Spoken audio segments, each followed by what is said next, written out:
प्राचीन भारत में मिथिला नामक नगरी विदेह देश की राजधानी थी। बहुत समय पहले वहाँ राजा पद्मरथ का शासन था। उनकी रानी का नाम था पद्ममाला। उसे कोई पुत्र नहीं था और संतान प्राप्ति के लिए आतुर थी। एक बार राजा पद्मरथ जंगल में गए हुए थे। वहां उन्होंने देखा कि एक नवजात बच्चा एक पेड़ की छाया के नीचे पड़ा है। जैसे जैसे वह पास आता गया, उसने पाया कि यह एक प्यारा सा लड़का था। उसने राजा का ध्यान आकर्षित किया। राजा उसे उठाकर प्यार करने लगा और उसे महल में ले आकर अपनी रानी को सौंप दिया। रानी पद्ममाला ने ये लड़के को देखकर बहुत खुशी हुई और उसने उसे अपने बेटे के रूप में अपनाने का फैसला किया और उसका नाम रखा नमी। राजा पद्मरथ एक बार जैन साधु के उपदेश से संयम ग्रहण कर आत्मसाधना करने का निर्णय करते हैं और पुत्र नमी को मिथिला का राजा घोषित कर स्वयं मुनि जीवन का स्वीकार करते हैं। नमी राजा एक मजबूत और सक्षम शासक बने। उन्होंने एक मजबूत सेना का निर्माण किया जिसमें शक्तिशाली हाथी और मजबूत घोड़े भी शामिल थे। इस सेना से पड़ोसी राज्यों को अपने अधीन करके अपने राज्य का विस्तार भी किया। वह बहुत दयालु थे और उन्होंने भेदभाव को मिटाकर न्यायप्रिय शासन स्थापित किया। उन्होंने प्रजा को समृद्ध और खुशहाल बनाने के लिए हर संभव कदम उठाए। उनका शासनकाल बहुत लोकप्रिय था और वह एक प्रसिद्ध शासक के रूप में जाने लगे। उनकी सेना में एक लंबा और बुद्धिमान हाथी था। राजा को उस पर गर्व था। एक बार हाथी नियंत्रण से बाहर हो गया और भाग गया। जैसे ही वह जंगल की ओर भागा, महावतों ने उसका पीछा किया। हाथी भागते भागते सुदर्शनपुर की ओर बढ़ा, जो कि एक पड़ोसी राज्य की राजधानी थी। राजा चंद्रयश यहाँ पर शासन कर रहे थे। राजा चंद्रयश को जैसे ही मालूम पड़ा कि हाथी भाग गया है और भागते भागते सुदर्शनपुर में आया है, उसे पाने के लिए उसने अपने विशेषज्ञों को हाथी को नियंत्रित करने के लिए भेजा। सुदर्शनपुर के क्षेत्र में प्रवेश करने तक हाथी भटकने से और भूख से थक गया था।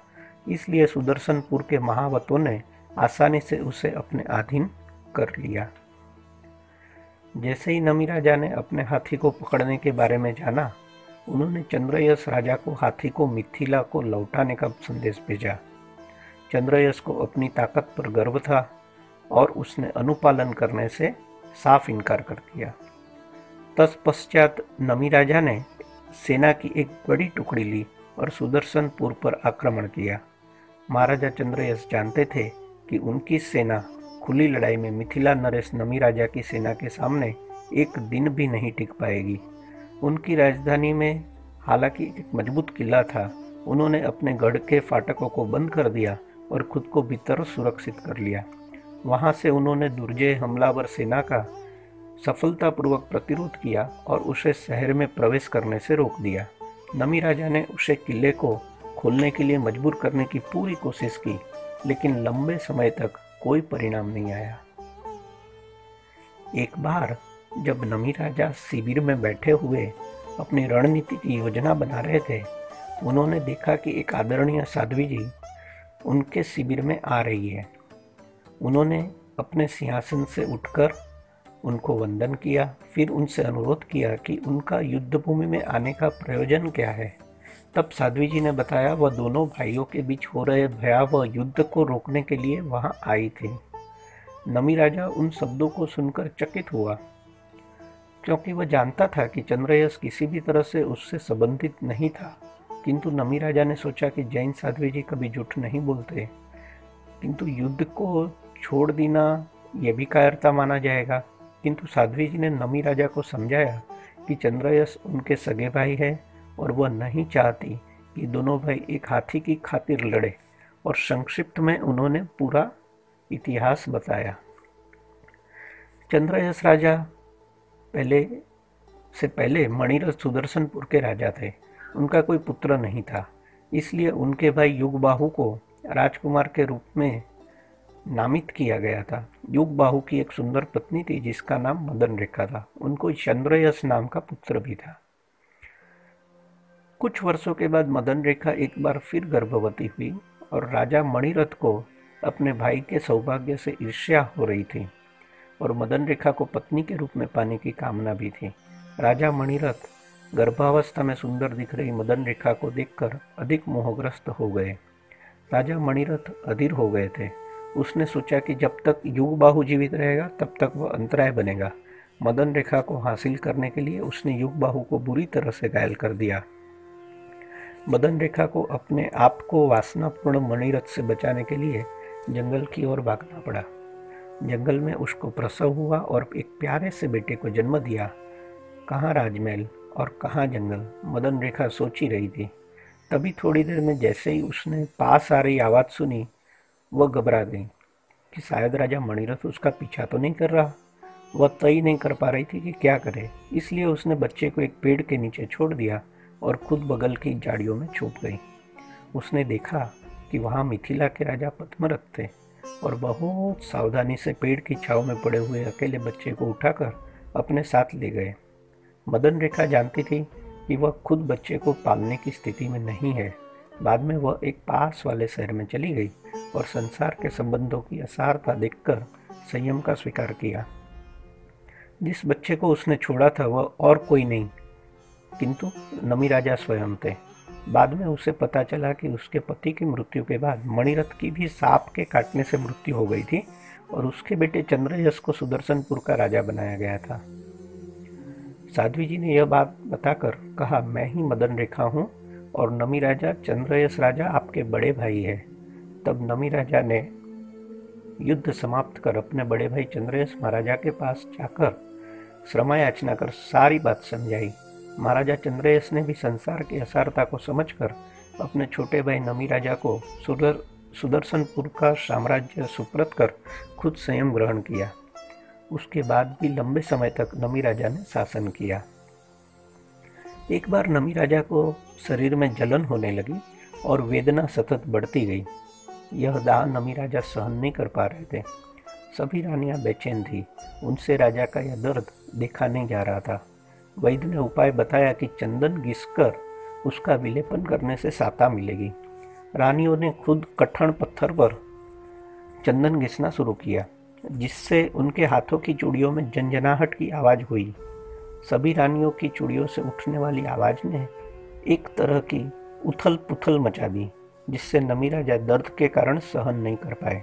इसलिए उन्होंने शांति से काम करने के लिए कहा।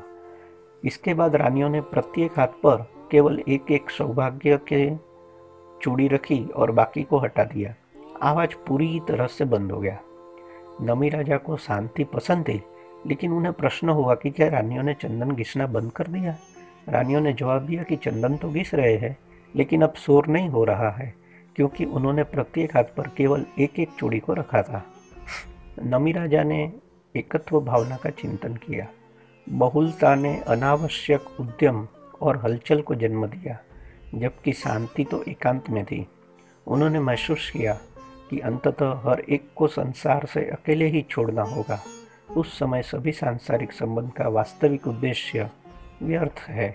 इस तरह से चिंतन से अपना मन बना लिया कि दर्द से उबरने पर वह सांसारिक जीवन को त्याग देंगे और एकांतवासी बन जाएंगे, और उसी के अनुसार व्याधि से मुक्त हो जाने पर संयम लेकर उन्होंने तपस्या की और ध्यान लगाया। यहाँ तक कि स्वर्ग के देवता भी उनकी तपस्या और वैराग्य की तीव्र भावना से प्रभावित थे।